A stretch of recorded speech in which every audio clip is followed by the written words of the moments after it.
Makam Sunan Boto Putih yang terletak tak jauh dari makam Sunan Ampel menyimpan sejarah panjang penyebaran Islam di Nusantara. Tak hanya makam Sunan Boto Putih, makam Habib Syekh bin Ahmad Bafaqih. Di tempat ini pun juga terdapat makam keturunan darah biru dan makam para penguasa di Surabaya dan sekitarnya.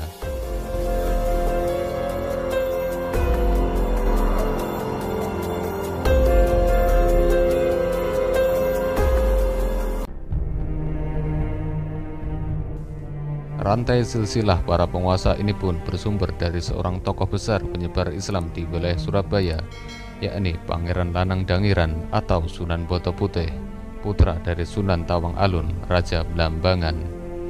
Dari dirinya lah melahirkan terah-terah keturunan penguasa di Surabaya, Pasuruan, Sidoarjo, Gresik, dan sebagainya.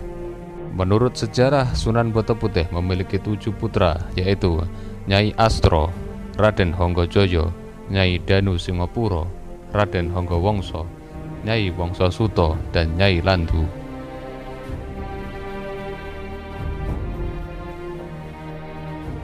Dan di sebelah utara makam Sunan Boto Putih terdapat makam Kiai Onggowongso, putra Sunan Boto Putih. Kiai Onggowongso dikenal pula dengan Raden Gentini atau Ki Lembu Amiluhur. Konon setelah Pangeran Pekik wafat karena dibunuh Amangkurat I, beliau diangkat sebagai tumenggung di Surabaya dengan gelar Jeng Rono I.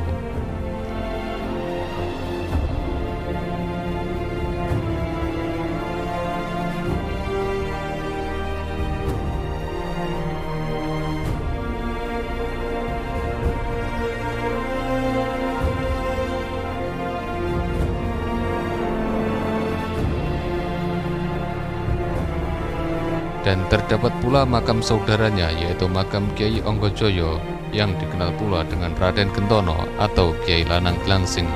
Karena jasanya dalam melawan pemberontakan Trunojoyo, beliau pun diangkat sebagai tumenggung di Pasuruan dengan gelar Tumenggung Onggojoyo I.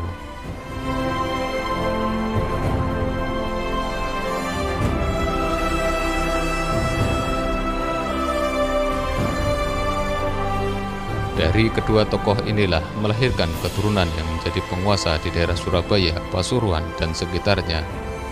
Dan sebagian pun juga dimakamkan di tempat ini. Oleh karenanya makam ini pun terbagi menjadi 2, yaitu makam Kanoman dan makam Kasepuan. Makam Kanoman yaitu makam keturunan dari Sunan Boto Putih di masa generasi muda. Dan makam Kasepuan yaitu makam dari keturunan Sunan Boto Putih di generasi tua.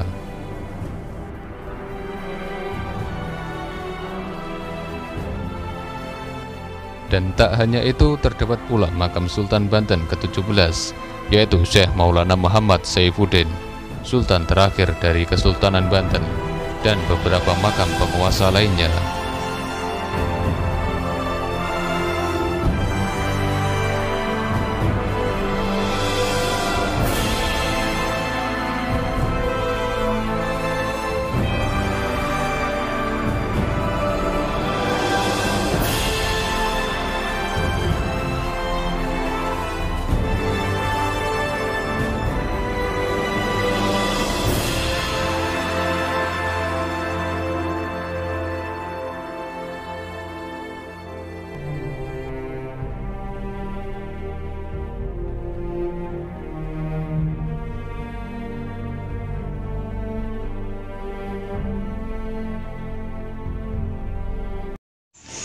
Saya dulu belajar ini ke Kiai Nawawi. Karena Kiai Nawawi Muhammad ini tahu sejarahnya, dia gini sudah kemudian sudah disusun keluarga setelah beberapa tahun sudah menjadi keluarga keturunannya itu termasuk putranya Danang Kojoyo, Ongkowongso, terus Pangeran Haji, terus Raden Tumenggung Dimas Cokronegoro, ada di sana. Itu setelah itu Cokronegoro pasti Surabaya, Cokronegoro pasti Sidoarjo kan Panji itu setelah berselir sama mereka. Keturunannya kan Beruntung. Beruntung tetap ke arah Brawijaya Majapahit.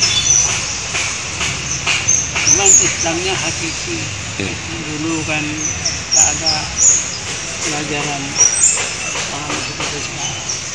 Isyarat-isyarat kawalina ini kebatinan secara kalau sembahyang dengan fisik kelihatan.